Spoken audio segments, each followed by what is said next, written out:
ನಮಸ್ಕಾರ ಸ್ನೇಹಿತರೆ, 5 minutes English YouTube ಚಾನಲ್ನ ಮತ್ತೊಂದು ಕ್ಲಾಸಿಗೆ ಸ್ವಾಗತ. ನಾವಿವತ್ತು ಇಡಿಯಮ್ ಬಗ್ಗೆ ತಿಳ್ಕೊಳ್ಳೋಣ. ಏನಪ್ಪ ಇಡಿಯಮ್ ಅಂದರೆ? ಇಡಿಯಮ್ ಅಂದರೆ ನುಡಿಗಟ್ಟು ಅನ್ನೋ ಅರ್ಥ ಬರುತ್ತೆ. ಏನು ನುಡಿಗಟ್ಟು ಅಂದರೆ ಪದಗಳ ನೇರ ಅರ್ಥವಲ್ಲದೆ ಒಟ್ಟಾಗಿ ಬಳಸಿದಾಗ ಬೇರೆ ಬೇರೆ ಅರ್ಥವನ್ನು ನೀಡುವ ಒಂದು ಪದಗುಚ್ಛ. ಉದಾಹರಣೆಗೆ ಬ್ರೇಕ್ ದ ಐಸ್. ಈಗ ನೋಡಿ, ಬ್ರೇಕ್ ದ ಐಸ್ ಅಂತ ಹೇಳಿದ್ರೆ ಮಂಜುಗಡ್ಡೆಯನ್ನು ತುಂಡು ಮಾಡೋನ್ನ ನೇರ ಅರ್ಥ ಬರುತ್ತೆ. ಆದರೆ ಅದರ ಒಳಾರ್ಥ ಗೂಢಾರ್ಥ ಬೇರೆ ಇದೆ. ನಿಜವಾದ ಅರ್ಥ ಏನಂದರೆ ಹೊಸ ಜನರೊಂದಿಗೆ ಮಾತನಾಡಲು ಆರಂಭಿಸಿ ಮುಜುಗರವನ್ನು ದೂರ ಮಾಡುವುದು. ಹೀಗೆ ಇಂಗ್ಲೀಷ್ನಲ್ಲಿ ಬೇರೆ ಬೇರೆ ಇಡಿಯಮ್ಸ್ ಇದೆ. ಅವುಗಳನ್ನು ನೀವು ತಿಳ್ಕೊಂಡಾಗ ಮುಂದೆ ಪರ್ಫೆಕ್ಟಾಗಿ ಇಂಗ್ಲೀಷ್ ಮಾತಾಡುವಾಗ, ಅಂದರೆ ಸ್ಪೋಕನ್ ಇಂಗ್ಲೀಷಲ್ಲಿ ನಿಮ್ಮ ಜಾಣ್ಮೆಯನ್ನು, ನಿಮ್ಮ ಫ್ಲೂಯೆನ್ಸಿಯನ್ನು, ನಿಮ್ಮ ವಾಕ್ಚಾತುರ್ಯವನ್ನು ಬೇರೆಯವರಿಗೆ ತೋರಿಸ್ಲಿಕ್ಕೆ ಈ ಥರ ಇಡಿಯಮ್ಸನ್ನು ಬಳಸ್ತಾರೆ. ಆವಾಗ ನೀವು ಪರ್ಫೆಕ್ಟಾಗಿ ಇಂಗ್ಲೀಷಲ್ಲಿ ಮಾತಾಡ್ತೀರಾ ಅಂತ ಜನರಿಗೆ ಗೊತ್ತಾಗುತ್ತೆ. ಸೊ ಈಗ ನೋಡಿ, ಇಲ್ಲಿ ಬ್ರೇಕ್ ದ ಐಸ್ ಅಂತ ಹೇಳಿದ್ರೆ ಹಿಮವನ್ನು ಒಡೆಯುವುದು ಅಂತ ಹೇಳ್ಬೋದು. ಬ್ರೇಕ್ ಅಂದರೆ ತುಂಡರಿಸು, ಒಡೆ, ಐಸ್ ಅಂತೇಳಿ ನಿಮ್ಗೆ ಗೊತ್ತಿದೆ, ಮಂಜುಗಡ್ಡೆ ಅದು. ಆದರೆ ಇಲ್ಲಿ ಏನು ಅರ್ಥ ಬಂದಿದೆ? ನಿಜವಾದ ಅರ್ಥ ಹೊಸ ಜನರೊಂದಿಗೆ ಮಾತಾಡೋದು ಆರಂಭಿಸಿದಾಗ ಮುಜುಗರ ಆಗುತ್ತಲ್ಲ, ಅದನ್ನು ದೂರ ಮಾಡೋದು. ಇಲ್ಲಿ ನೋಡಿ ಉದಾಹರಣೆ, the teacher told a joke to break the ice. ಶಿಕ್ಷಕರು ಮುಜುಗರ ಕಡಿಮೆ ಮಾಡಲು ಒಂದು ಹಾಸ್ಯವನ್ನು ಹೇಳಿದರು, ಒಂದು ಜೋಕನ್ನು ಹೇಳಿದರು. ಹೀಗೆ ಇದನ್ನು ಇಡಿಯಮ್ಸ್ ಅಂತಾರೆ. ಸೊ ನಾನು ನಿಮಗೆ ಪ್ರಮುಖವಾದ ಇಡಿಯಮ್ಸನ್ನು ಹೇಳ್ತಾ ಹೋಗ್ತೀನಿ, ನೀವು ಅದನ್ನು ನೋಡ್ತಾ ಹೋಗಿ, ಪ್ಲಸ್ ಅರ್ಥ ಮಾಡ್ಕೊಳ್ಳಿ. ಮತ್ತು ಪುಸ್ತಕಗಳಲ್ಲಿ ಓದಿ, ನ್ಯೂಸ್ ಪೇಪರಲ್ಲಿ ಓದಿ, ಮತ್ತು ಹೀಗೆ ಇಂಗ್ಲೀಷ್ ಟಾಕ್ ಶೋಗಳನ್ನು ಕೇಳ್ತಾ, ವಾರ್ತೆಗಳನ್ನು ಕೇಳ್ತಾ, ನೀವು ಕಾದಂಬರಿಗಳನ್ನು ಓದ್ತಾ, ಹೀಗೆ ನಿಮ್ಮ ವೊಕಾಬ್ಯುಲರಿಯನ್ನು ಜಾಸ್ತಿ ಮಾಡ್ಕೊಳ್ಬೋದು. ನಿಮ್ಮ ಜ್ಞಾನ ಸಂಪತ್ತನ್ನು, ಶಬ್ದ ಸಂಪತ್ತನ್ನು ಜಾಸ್ತಿ ಮಾಡಿಕೊಂಡು ಇಂಗ್ಲೀಷಲ್ಲಿ ಮಾಸ್ಟರ್ ಆಗ್ಬೋದು ಸ್ನೇಹಿತರೆ. ಸೊ ಮೊದಲನೇದು ಬ್ರೇಕ್ ದ ಐಸ್ ಅಂದರೆ ಸಂಭಾಷಣೆಯನ್ನು ಆರಂಭಿಸಿ ಮುಜುಗರವನ್ನು ದೂರ ಮಾಡುವುದು. I told a joke to break the ice. ಮಾತು ಆರಂಭಿಸಲು ನಾನೊಂದು ಹಾಸ್ಯವನ್ನು ಹೇಳಿದೆ. Games helped students break the ice. ಆಟಗಳು ವಿದ್ಯಾರ್ಥಿಗಳ ಮುಜುಗರವನ್ನು ದೂರ ಮಾಡಿದವು. He smiled to break the ice. ಅವನು ಮುಜುಗರ ಕಡಿಮೆ ಮಾಡಲು ನಕ್ಕ. ಅದೇ ಥರ ಎರಡನೇದು piece of cake. Piece of cake ಅಂತ ಹೇಳಿದ್ರೆ ಸಾಮಾನ್ಯವಾಗಿ ಏನರ್ಥ ಬರುತ್ತೆ? ಪೀಸ್ ಆಫ್ ಕೇಕ್ ಅಂದರೆ ಒಂದು ಕೇಕಿನ ತುಂಡು ಅಂತೇಳಿ. ಆದರೆ ಇಲ್ಲಿ ಇಡಿಯಮ್ಸ್ ಅಂತ ನಾವೊಂದು ನುಡಿಗಟ್ಟಂತ ಬಳಸಿದಾಗ ತುಂಬ ಸುಲಭವಾದ ಕೆಲಸ ಅನ್ನೋ ಅರ್ಥ ಬರುತ್ತೆ, ತುಂಬ ಸುಲಭವಾದದ್ದು ಅನ್ನೋ ಅರ್ಥ ಬರುತ್ತೆ. This exam was a piece of cake. ಈ ಪರೀಕ್ಷೆ ತುಂಬ ಸುಲಭವಾಗಿತ್ತು.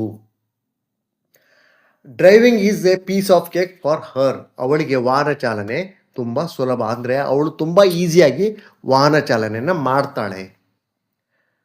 The task was a piece of cake. Task ಅಂದರೆ ಕೆಲಸ ತುಂಬ ಸುಲಭವಾಗಿತ್ತು. ಪೀಸ್ ಆಫ್ ಕೇಕ್ ಅಂದರೆ ತುಂಬ ಸುಲಭ ಅನ್ನೋ ಅರ್ಥ ಬರುತ್ತೆ. Hit the books. Hit the books ಅಂತ ಹೇಳಿದ್ರೆ ಈಗ ನಾರ್ಮಲ್ ಅರ್ಥ ಏನಂದ್ರೆ ಹಿಟ್ ಅಂದರೆ ಹೊಡಿ, ಬುಕ್ಸ್ ಅಂದರೆ ಪುಸ್ತಕಗಳು ಹೊಡೆಯುವುದು ಅನ್ನೋ ಅರ್ಥ ಬರುತ್ತೆ. ಆದರೆ ಇಡಿಯಮ್ ಇಲ್ಲಿ ನುಡಿಗಟ್ಟು ಯಾವ ಥರ ಹೇಳುತ್ತೆ ಅನ್ನೋ ಅರ್ಥ ಗಂಭೀರವಾಗಿ ಓದುವುದು. I need to hit the books tonight. ಇಂದು ರಾತ್ರಿ ನಾನು ಚೆನ್ನಾಗಿ ಓದಬೇಕು. She hit the books before the test. ಪರೀಕ್ಷೆ ಮೊದಲು ಅವಳು ಚೆನ್ನಾಗಿ ಓದಿದಳು. We should hit the books now. ನಾವೀಗ ಓದಲು ಶುರು ಮಾಡಬೇಕು. ಅದೇ ಥರ once in a blue moon. Blue moon ಅಂದರೆ ಗ್ರಹಣದ ಸಮಯ ಅಥವಾ ಈ ಹುಣ್ಣಿಮೆ ಸಮಯದಲ್ಲಿ ಬ್ಲೂ ಮೂನ್, ರೆಡ್ ಮೂನ್ ಅಂತಲ್ಲ, ಆ ಥರ ಹೇಳ್ತಾರೆ. ಇಲ್ಲಿ ನೀಲಿ ಚಂದ್ರ ಅನ್ನೋ ಅರ್ಥ, ಬಟ್ ಆದರೆ ಆ ಅರ್ಥ ಅಲ್ಲ, ಬಹಳ ಅಪರೂಪವಾಗಿ ಅನ್ನೋ ಅರ್ಥ ಬರುತ್ತೆ ಈ ನುಡಿಗಟ್ಟನ್ನು ಬಳಸಿದಾಗ. ಯಾವ ನುಡಿಗಟ್ಟು? Once in a blue moon ಅಂತ ಬಳಸಿದಾಗ ಬಹಳ ಅಪರೂಪವಾಗಿ ಅನ್ನೋ ಅರ್ಥ ಬರುತ್ತೆ. He visits us once in a blue moon. ಅವನು ನಮ್ಮನ್ನು ಬಹಳ ಅಪರೂಪವಾಗಿ ಭೇಟಿ ಮಾಡುತ್ತಾನೆ. I eat pizza once in a blue moon. ನಾನು ಪಿಜ್ಜಾವನ್ನು ಬಹಳ ಅಪರೂಪವಾಗಿ ತಿನ್ನುತ್ತೇನೆ. ಅಂದರೆ ನಾನು ತಿನ್ನೋದೇ ಕಡಿಮೆ, ಅಪರೂಪಕ್ಕೆ ಯಾವಾಗಾದ್ರೂ ಒಂದು ಸತಿ ನಾನು ಪಿಜ್ಜಾ ತಿಂತೇನೆ. They travel once in a blue moon. ಅವರು ಬಹಳ ಅಪರೂಪವಾಗಿ ಪ್ರವಾಸ ಮಾಡುತ್ತಾರೆ. ಅದೇ ಥರ ಅಂಡರ್ ದ ವೆದರ್. ಇಲ್ಲಿ ನೋಡಿ, ಅಂಡರ್ ದ ವೆದರ್ ಅಂತ ಹೇಳಿದ್ರೆ ವೆದರ್ ಅಂದರೆ ವಾತಾವರಣ, ಅಂಡರ್ ಅಂದರೆ ಕೆಳಗೆ, ವಾತಾವರಣದ ಕೆಳಗೆ ಅಂತ ನೀವು ತಿಳ್ಕೊಳ್ಬೋದು. ಆದರೆ ನುಡಿಗಟ್ಟು ಏನು ಹೇಳುತ್ತೆ ಅಂದರೆ ಅಂಡರ್ ದ ವೆದರ್ ಅಂದರೆ ಆರೋಗ್ಯ ಸರಿ ಇಲ್ಲ ಅಂತ ಹೇಳುತ್ತೆ. ಅಂಡರ್ ದ ವೆದರ್ ಅಂದರೆ ಆರೋಗ್ಯ ಸರಿ ಇಲ್ಲ. I am feeling under the weather ಅಂದರೆ ನನಗೆ ಆರೋಗ್ಯ ಸರಿ ಇಲ್ಲ. She stayed home because she was under the weather, ಆರೋಗ್ಯ ಸರಿ ಇಲ್ಲದ ಕಾರಣ ಅವಳು ಮನೆಯಲ್ಲಿ ಉಳಿದಳು. He looks under the weather today, ಇಂದು ಅವನ ಆರೋಗ್ಯ ಸರಿ ಇಲ್ಲ ಅಂತ ಕಾಣುತ್ತೆ. ಅವನನ್ನು ನೋಡಿದಾಗ ಅವನ ಆರೋಗ್ಯ ಸರಿ ಇಲ್ಲ ಅಂತ ನಮಗೆ ಕಾಣುತ್ತೆ. Under the weather.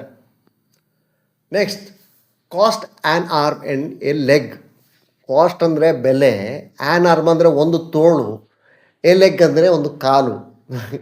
ಆದರೆ ನುಡಿಗಟ್ಟು ಏನು ಹೇಳುತ್ತೆ ಅಂದರೆ ತುಂಬ ದುಬಾರಿ ಅನ್ನೋ ಅರ್ಥ ಹೇಳುತ್ತೆ. The phone cost an arm and a leg, ಆ ಫೋನ್ ತುಂಬ ದುಬಾರಿ.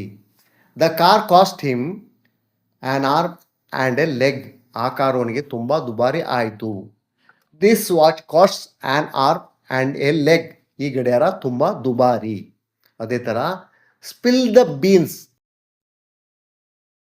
ಸ್ಪಿಲ್ ದ ಬೀನ್ಸ್ ಅಂತ ಹೇಳಿದ್ರೆ ಬೀನ್ ಅಂದರೆ ಕಾಳುಗಳು, ಸ್ಪಿಲ್ ಅಂದರೆ ಚೆಲ್ಲುವುದು ಅನ್ನೋ ಅರ್ಥ ಬರುತ್ತೆ. ಇಲ್ಲಿ ಸ್ಪಿಲ್ ದ ಬೀನ್ಸ್ ಅಂತ ಹೇಳಿದ್ರೆ ರಹಸ್ಯವನ್ನು ಬಿಚ್ಚಿಡುವುದು ಅನ್ನೋ ಅರ್ಥ ಬರುತ್ತೆ ನುಡಿಗಟ್ಟಲ್ಲಿ. ಡೋಂಟ್ ಸ್ಪಿಲ್ ದ ಬೀನ್ಸ್, ರಹಸ್ಯ ಹೇಳಬೇಡ. She spilled the beans about the surprise, ಆಶ್ಚರ್ಯದ ವಿಷಯವನ್ನು ಅವಳು ಬಿಚ್ಚಿಟ್ಟಳು. ಸಮೋನ್ ಸ್ಪಿಲ್ಡ್ ದ ಬೀನ್ಸ್, ಯಾರೋ ರಹಸ್ಯವನ್ನು ಬಿಚ್ಚಿಟ್ರು. ಕಿಲ್ 2 birds ವಿತ್ 1 stone, ಒಂದೇ ಕಲ್ಲಿನಿಂದ 2 ಹಕ್ಕಿಗಳನ್ನು ಹೊಡೆಯುವುದಂತ ಕನ್ನಡದಲ್ಲಿ ಕೂಡ ನಾವು ಮಾತಾಡ್ತೀವಿ. ಇಲ್ಲಿ ಒಂದು ಕೆಲಸದಿಂದ 2 ಪ್ರಯೋಜನ ಪಡೆಯುವುದು ಅನ್ನೋ ಅರ್ಥ ಬರುತ್ತೆ. Walking to work kills 2 birds with 1 stone, ಕೆಲಸಕ್ಕೆ ಹೋಗ್ಬೋದು, ವ್ಯಾಯಾಮವೂ ಆಗತ್ತೆ. ಅಂದರೆ ನಾವು ನಡ್ಕೊಂಡು ಕೆಲಸಕ್ಕೂ ಹೋದಾಗ ಆಗತ್ತೆ, ವ್ಯಾಯಾಮನೂ ಆಗತ್ತೆ ಅನ್ನೋ ಅರ್ಥ ಹೇಳ್ತಾ ಇದೆ. Studying online kills 2 birds with 1 stone, online study ಮಾಡಿದಾಗ ಏನಾಗುತ್ತೆ, ಸಮಯ ಕೂಡ ಉಳಿಯುತ್ತೆ, ಕಲಿತಾಗೂ ಆಗುತ್ತೆ.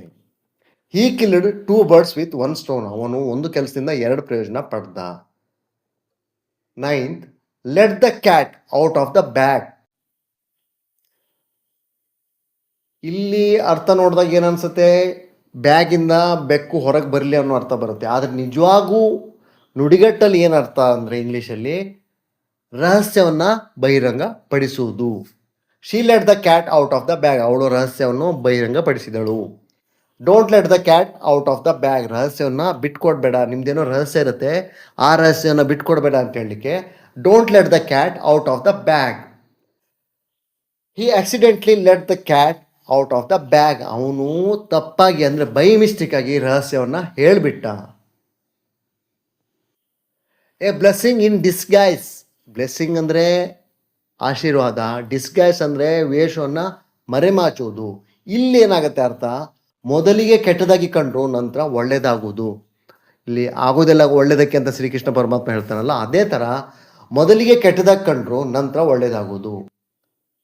Losing that job was a blessing in disguise, ಆ ಕೆಲಸ ಕಳೆದುಕೊಂಡದ್ದು ನಂತರ ಒಳ್ಳೆಯದಾಯಿತು. ಅಂದರೆ ಕೆಲಸ ಹೋಗಿದೆ, ಆ ಕೆಲಸ ಹೋಗಿದ್ದು ಒಳ್ಳೆಯದಾಯಿತು. ಯಾಕಂತ ಹೇಳಿದ್ರೆ ಮೋಸ್ಟ್ಲಿ ಅವನಿಗೆ ಅಥವಾ ಅವಳಿಗೆ ಬೇರೆ ಜಾಬ್ ಸಿಕ್ಕಿರ್ಬೋದು, ಅದರಿಂದ ಒಳ್ಳೆಯದೇ ಆಯಿತು ಅನ್ನೋ ಅರ್ಥ ಇದು ಹೇಳುತ್ತೆ. The delay was a blessing in disguise, ಆ ವಿಳಂಬ ಕೊನೆಯಲ್ಲಿ ಒಳ್ಳೆಯದಾಯಿತು. ಯಾವುದೋ ಕಾರಣದಿಂದ ವಿಳಂಬ ಆಯಿತು, ಆ ವಿಳಂಬ ಒಳ್ಳೆಯದಾಯಿತು ಅನ್ನೋ ಅರ್ಥ ಬರುತ್ತೆ ಇಲ್ಲಿ. It turned out to be a blessing in disguise, ಅದು ನಂತರ ಒಳ್ಳೆಯ ಫಲಿತಾಂಶವನ್ನು ನೀಡಿತು. ಸೊ ಇಡಿಯಮ್ ಕಲಿಯುವ ಸುಲಭ ವಿಧಾನ ಏನಂದರೆ, ಪ್ರತಿದಿನ ನೀವು ಒಂದು 5 ಇಡಿಯಮ್ಸನ್ನು ಕಲಿಬೇಕು. ಪ್ರತಿಯೊಂದಕ್ಕೂ 3 ವಾಕ್ಯಗಳಲ್ಲಿ ಬರಿಬೇಕು. ಮಾತಾಡುವಾಗ ಅದನ್ನು ನಮ್ಮ ಡೈಲಿ ಸಂಭಾಷಣೆಯಲ್ಲಿ ಅದನ್ನು ಬಳಸಲಿಕ್ಕೆ ಪ್ರಯತ್ನ ಮಾಡಬೇಕು.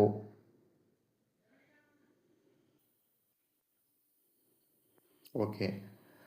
ಬೈಟ್ ದ ಬುಲೆಟ್ ಅಂದರೆ ಕಷ್ಟಕರ ಪರಿಸ್ಥಿತಿಯನ್ನು ಧೈರ್ಯದಿಂದ ಎದುರಿಸುವುದು. I decided to bite the bullet and finish the project, ನಾನು ಧೈರ್ಯದಿಂದ ಯೋಜನೆಯನ್ನು ಪೂರ್ಣಗೊಳಿಸಲು ನಿರ್ಧರಿಸಿದೆ.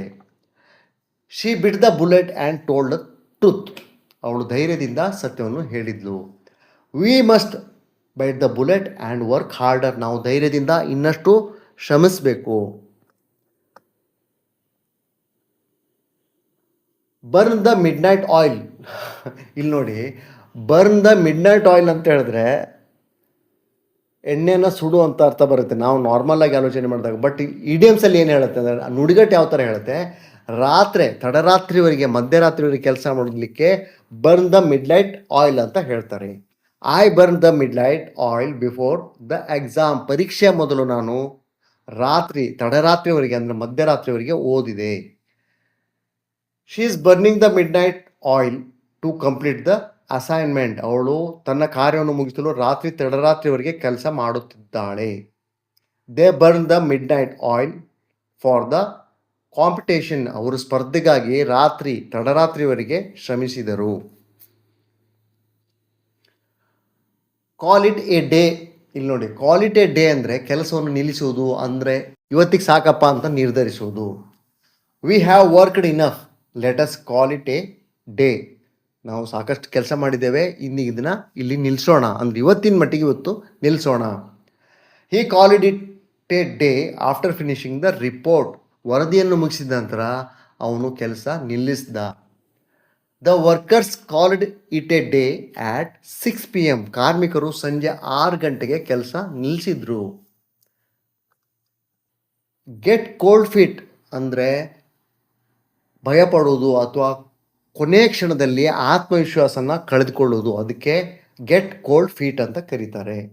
He got cold feet before the speech. ಭಾಷಣದ ಮೊದಲು ಅವನಿಗೆ ಭಯ ಆಯಿತು. Don't get the cold feet before the interview. ಸಂದರ್ಶನದ ಮೊದಲು ಅಂದರೆ ಇಂಟರ್ವ್ಯೂನ ಮೊದಲು ಹೆದರಬೇಡ, ಭಯಪಡಬೇಡ. She got the cold feet and cancelled the trip. ಅವಳು ಹೆದರಿ ಪ್ರವಾಸವನ್ನು ರದ್ದುಗೊಳಿಸಿದ್ಲು. ಗೆಟ್ ಕೋಲ್ಡ್ ಫೀಟ್ ಅಂದರೆ ಭಯಪಡೋದು, ಅಂದರೆ ಕೊನೆಯ ಕ್ಷಣದಲ್ಲಿ ಆತ್ಮವಿಶ್ವಾಸನ ಕಳ್ಕೊಳ್ಳೋದು. Hit the nail on the head. Hit the nail on the head ಅಂದರೆ ನಾರ್ಮಲ್ಲೇ ಕನ್ನಡದಲ್ಲಿ ಅರ್ಥ ನೋಡಿದಾಗ ಹಿಟ್ ಅಂದರೆ ಹೊಡೆಯೋದು, ನೇಲ್ ಅಂದರೆ ಮೊಳೆ, ಆನ್ ದ ಹೆಡ್ ಅಂದರೆ ಮೊಳೆ ತಲೆ ಮೇಲೆ ಕರೆಕ್ಟಾಗಿ ಹೊಡೆಯೋ ಅನ್ನೋ ಅರ್ಥ ಬರುತ್ತೆ. ಬಟ್ ಇಲ್ಲಿ ನುಡಿಗಟ್ಟಲ್ಲಿ ಏನು ಅರ್ಥ ಹೇಳುತ್ತೆ ಅಂದರೆ ಸರಿಯಾದ ವಿಷಯವನ್ನು ನಿಖರವಾಗಿ ಹೇಳೋದು, ಅಂದರೆ ಆ ವಿಷಯ ಆಗಿ ನಮ್ಗೆ ಗೊತ್ತಿರುತ್ತೆ, ಅದನ್ನು ಹೇಳಲಿಕ್ಕೆ hit the nail on the head ಅಂತ ಕರೀತಾರೆ. You hit the nail on the head. ನೀನು ಸರಿಯಾದ ವಿಷಯನ ಹೇಳಿದೆ. His answers hit the nail on the head. ಅವನ ಉತ್ತರ ನಿಖರವಾಗಿತ್ತು. The teacher hit the nail on the head while explaining. ವಿವರಿಸುವಾಗ ಶಿಕ್ಷಕರು ನಿಖರವಾಗಿ ಹೇಳಿದರು. ಮಿಸ್ ದ ಬೋಟ್ ಅಂದರೆ ಒಳ್ಳೆಯ ಅವಕಾಶವನ್ನು ಕಳೆದುಕೊಳ್ಳುವುದು. I missed the boat by not applying earlier. ಮೊದಲೇ ಅರ್ಜಿ ಸಲ್ಲಿಸದೆ, ಅಂದರೆ ನಾನು ಅರ್ಜಿ ಮೊದಲೇ ಸಲ್ಲಿಸಬೇಕಾಯಿತು, ಸಲ್ಲಿಸಲಿಲ್ಲ, ನಾನು ಅವಕಾಶವನ್ನು ಕಳ್ಕೊಂಡೆ. Don't miss the boat this time. ಈ ಬಾರಿ ಅವಕಾಶವನ್ನು ಕಳ್ಕೊಳ್ಬೇಡ. ನೀವು ಯಾರಿಗಾರು ಸಜೆಷನ್ ಕೊಡ್ತೀವಲ್ಲ, ಇದೇ ನಿನ್ನ ಕೊಲೆ ಅವಕಾಶ, ಈ ಸರ್ತಿ ಅವಕಾಶವನ್ನು ಕಳೆದುಕೊಳ್ಬೇಡ. Don't miss the boat this time. Okay. He missed the boat on the investment. ಆ ಹೂಡಿಕೆಯಲ್ಲಿ ಅವನು ಅವಕಾಶವನ್ನು ಕಳ್ಕೊಂಡ. ಪುಲ್ ಸಮೋನ್ಸ್ ಲೆಗ್ ಅಂದರೆ ಯಾರ್ದಾದ್ರೂ ಕಾಲೆಳೆಯುವುದು ಅಂತ ಹೇಳ್ತಾರಲ್ಲ, ತಮಾಷೆ ಮಾಡೋದು, ಯಾರನ್ನಾದ್ರೂ ಮೋಜಿಗಾಗಿ ಮೋಸಗೊಳಿಸೋದು. I was just pulling your leg. ನಾನು ಕೇವಲ ತಮಾಷೆ ಮಾಡ್ತಿದ್ದೆ. Are you pulling my leg? ನೀನು ನನ್ನ ಜೊತೆ ತಮಾಷೆ ಮಾಡ್ತಿದ್ಯಾ? His friends love pulling his leg. ಅವನ ಸ್ನೇಹಿತರು ಅವನೊಂದಿಗೆ ತಮಾಷೆ ಮಾಡಲು ಇಷ್ಟಪಡ್ತಾರೆ. See eye to eye. Eye to eye ಅಂದರೆ ಕಣ್ಣಲ್ಲಿ ಕಣ್ಣಿಟ್ಟು ನೋಡೋಣ ಅರ್ಥ ಬರುತ್ತೆ, ಆದರೆ ಇಲ್ಲಿ ಒಂದೇ ಅಭಿಪ್ರಾಯವನ್ನು ಹೊಂದಿರುವುದು. We see eye to eye on most issues. ಹೆಚ್ಚಿನ ವಿಷಯಗಳಲ್ಲಿ ನಮ್ಮ ಅಭಿಪ್ರಾಯ ಒಂದೇ ಆಗಿದೆ. They don't see eye to eye. ಅವರ ಅಭಿಪ್ರಾಯಗಳು ಒಂದೇ ಆಗಿಲ್ಲ. My brother and I see eye to eye about education. ಶಿಕ್ಷಣದ ಬಗ್ಗೆ ನನ್ನ ಮತ್ತು ನನ್ನ ಸಹೋದರನ ಅಭಿಪ್ರಾಯ ಒಂದೇ ಆಗಿದೆ. The ball is in your court. ಈಗ ನಿರ್ಧಾರ ತಗೊಳ್ಳೋದು ನಿನ್ನ ಜವಾಬ್ದಾರಿ ಅನ್ನೋ ಅರ್ಥ ಹೇಳುವಾಗ the ball is in your court ಅಂತ ಹೇಳಬೇಕು. I have done my part. The ball is in your court. ನಾನು ನನ್ನ ಕೆಲಸ ಮಾಡಿದ್ದೇನೆ, ಈಗ ನಿರ್ಧಾರ ನಿಮ್ಮದು. ಸೊ ನೀವು ಹೇಳೋದೆಲ್ಲ ಹೇಳಾಗಿರುತ್ತೆ, ಆಮೇಲೆ ನಿಮ್ಮ ಅಪೋಸಿಟಲ್ಲಿರೋರಿಗೆ ನೀವು ನಿರ್ಧಾರ ತೊಗೊಳ್ಲಿಕ್ಕೆ ಬಿಡ್ತೀರ. ಆ ಸಮಯದಲ್ಲಿ ನೀವು ಹೇಳ್ತೀರಲ್ಲ, ನಾನೆಲ್ಲ ಮಾಡಿಯಾಗಿದೆ, ಇನ್ನು ನಿರ್ಧಾರ ನೀನೇ ತೊಗೊಳ್ಬೇಕಂತ. ಅಂಥ ಟೈಮಲ್ಲಿ I have done my part, the ball is in your court. ನಾನು ನನ್ನ ಕೆಲಸ ಮಾಡಿದ್ದೇನೆ, ಈಗ ನಿರ್ಧಾರ ನಿಮ್ಮದು. The ball is in your court now. ಈಗ ಜವಾಬ್ದಾರಿ ನಿಮ್ಮದು. We made an offer. And the ball is in their court. ನಾನು ಪ್ರಸ್ತಾಪ ನೀಡಿದ್ದೇವೆ, ಈಗ ನಿರ್ಧಾರ ಅವರದ್ದು. 20ನೇದು ಥ್ರೂ ಥಿಕ್ ಆ್ಯಂಡ್ ಥಿನ್, ಅಂದರೆ ಸುಖ ದುಃಖಗಳಲ್ಲಿ ಜೊತೆಯಾಗಿರುವುದು. My friend stood by me through thick and thin, ನನ್ನ ಸ್ನೇಹಿತ ಸುಖ ದುಃಖಗಳಲ್ಲಿ ನನ್ನೊಂದಿಗೆ ಇದ್ದನು. They stayed together through thick and thin, ಅವರು ಎಲ್ಲ ಪರಿಸ್ಥಿತಿಗಳಲ್ಲಿ ಒಟ್ಟಿಗೆ ಇದ್ದರು. A true friend supports you through thick and thin, ನಿಜವಾದ ಸ್ನೇಹಿತ ಸುಖ ದುಃಖಗಳಲ್ಲಿ ನಿಮ್ಮನ್ನು ಬೆಂಬಲಿಸ್ತಾನೆ. ಹೀಗೆ ಹೊಸ ಹೊಸ ಈಡಿಯಮ್ಸನ್ನು ನೀವು ಕಲಿಬೇಕು. ನೋಡಿ, ಇಲ್ಲಿ ಹೇಳ್ತೀನಿ ನಾನು. Action speak louder than words, ಮಾತಿಗಿಂತ ಕೃತಿಗಳು ಮುಖ್ಯ. Add fuel to the fire, ಇನ್ನಷ್ಟು ಸಮಸ್ಯೆ ಉಂಟು ಮಾಡು. At the drop of a hat, ತಕ್ಷಣ ವಿಳಂಬವಿಲ್ಲದೆ ಅನ್ನೋ ಅರ್ಥ ಕೊಡುತ್ತೆ. ಬರ್ನ್ ಬ್ರಿಡ್ಜಸ್, ಸಂಬಂಧವನ್ನು ಸಂಪೂರ್ಣ ಹಾಳು ಮಾಡೋದು. ಕ್ರಾಸ್ ಯುವರ್ ಫಿಂಗರ್ಸ್, ಒಳ್ಳೆಯದಾಗಲಿ ಅಂತ ಆಶಿಸೋದು. Don't put all your eggs in one basket, ಎಲ್ಲ ಭರವಸೆನ ಒಂದೇ ವಿಷಯದ ಮೇಲೆ ಇಡಬೇಡ, ಅಂದರೆ ಬೇರೆ ಬೇರೆ ಆಪ್ಷನ್ ಇಟ್ಕೊ ಅನ್ನೋ ಅರ್ಥ ಬರುತ್ತೆ ಇದನ್ನು ಹೇಳಿದಾಗ. ಮತ್ತು ಗೋ ದ ಎಕ್ಸ್ಟ್ರಾ ಮೈಲ್, ಹೆಚ್ಚುವರಿ ಪ್ರಯತ್ನ ಮಾಡು. ಇನ್ ಹಾಟ್ ವಾಟರ್, ಅಂದರೆ ತೊಂದರೆಯಲ್ಲಿ ಇದ್ದಾನೆ ಅನ್ನೋ ಹೇಳಲಿಕ್ಕೆ in hot water. Keep an I on, ಗಮನವಿಟ್ಟು ನೋಡು. ಆನ್ ಕ್ಲೌಡ್ 9, ತುಂಬ ಸಂತೋಷದಲ್ಲಿರು. ಔಟ್ ಆಫ್ ದ ಬ್ಲೂ, ಇದ್ದಕ್ಕಿದ್ದಂತೆ. ಪುಟ್ ಯುವರ್ ಫುಟ್ ಡೌನ್, ಕಟ್ಟುನಿಟ್ಟಾಗಿ ನಿರ್ಧಾರ ತೆಗೆದುಕೊಳ್ಳು. ರೇನ್ ಕ್ಯಾಟ್ಸ್ ಆ್ಯಂಡ್ ಡಾಗ್ಸ್, ನೋಡಿ ಧಾರಾಕಾರ ಮಳೆ ಬರ್ತಾ ಇದೆ ಅಂತ ಹೇಳಲಿಕ್ಕೆ ರೇನ್ ಕ್ಯಾಟ್ಸ್ ಆ್ಯಂಡ್ ಡಾಗ್ಸ್ ಅಂತ ಹೇಳ್ತಾರೆ. ರೀಡ್ ಬಿಟ್ವೀನ್ ದ ಲೈನ್ಸ್, ಅಂದರೆ ಅಡಗಿರುವ ಅರ್ಥವನ್ನು ಅರ್ಥ ಮಾಡಿಕೋ. ರೂಲ್ ಆಫ್ ಥಮ್, ಸಾಮಾನ್ಯ ನಿಯಮ. ಸಿಟ್ ಆನ್ ದ ಫೆನ್ಸ್, ಯಾವುದೇ ನಿರ್ಧಾರಕ್ಕೆ ಬರೆದಿರುವುದು. ಸ್ಪೀಕ್ ಆಫ್ ದ ಡೆವಿಲ್, ಯಾರ ಬಗ್ಗೆ ಮಾತಾಡ್ತಿದ್ದೇವೋ ಅವರು ಕಾಣಿಸ್ಕೊಳ್ಳುವುದು. Take it with grain of salt, ಸಂಪೂರ್ಣವಾಗಿ ನಂಬೇಡ. The tip of the iceberg, ಸಣ್ಣ ಸಮಸ್ಯೆ ಒಂದು ಭಾಗ ಅಷ್ಟೇ. ಐಸ್ಬರ್ಗ್ ಅಂದರೆ ಮಂಜುಗಡ್ಡೆ ದೊಡ್ಡ ತುಂಡು, ಅದು ನೀರೊಳಗಿರುತ್ತಲ್ಲ, ಅದ್ರ ಮೇಲ್ಭಾಗ ಒಂದು 5% ಮಾತ್ರ ಮೇಲಿರುತ್ತೆ. ಸೊ ಅಂಥ ಸಮಯದಲ್ಲಿ ಅದನ್ನು ಐಸ್ಬರ್ಗ್ ಅಂತಾರೆ, ದ ಟಿಪ್ ಆಫ್ ಐಸ್ಬರ್ಗ್. ಅದು ಇಲ್ಲಿ ಸಮಸ್ಯೆ ಸಣ್ಣ ಭಾಗ ಮಾತ್ರ ಅನ್ನೋ ಅರ್ಥ ಬರುತ್ತೆ. ಟೈಮ್ ಫ್ಲೈಸ್, ಸಮಯ ಬೇಗ ಕಳೆಯುತ್ತೆ. ಹೀಗೆ ಹೆಚ್ಚಿನ ಉದಾಹರಣೆಗಳನ್ನು ಕೊಟ್ಟಿದ್ದೇನೆ. ಇವುಗಳನ್ನು ಪ್ರಾಕ್ಟೀಸ್ ಮಾಡಿ. ನೀವು ಕಾದಂಬರಿ ಅಥವಾ ಪುಸ್ತಕಗಳನ್ನು ಓದ್ತಾ ಹೋದಾಗ ಸ್ನೇಹಿತರೆ, ನಿಮಗೆ ಈ ಇಡಿಯಮ್ಸನ್ನು ಯಾವ ಥರ ಅರ್ಥದಲ್ಲಿ ಬಳಸಿದ್ದಾರೆ ಅಂತ ಗೊತ್ತಾಗುತ್ತೆ. ಇವನ್ನು ಹೆಚ್ಚೆಚ್ಚು ನೀವು ಪ್ರಾಕ್ಟೀಸ್ ಮಾಡಿದಾಗ ಮುಂದೆ ಪ್ರೊಫೆಷ್ನಲ್ ಆಗಿ ಇಂಗ್ಲೀಷ್ ಮಾತಾಡಲಿಕ್ಕೆ ಬರುತ್ತೆ. ಧನ್ಯವಾದಗಳು ಸ್ನೇಹಿತರೆ.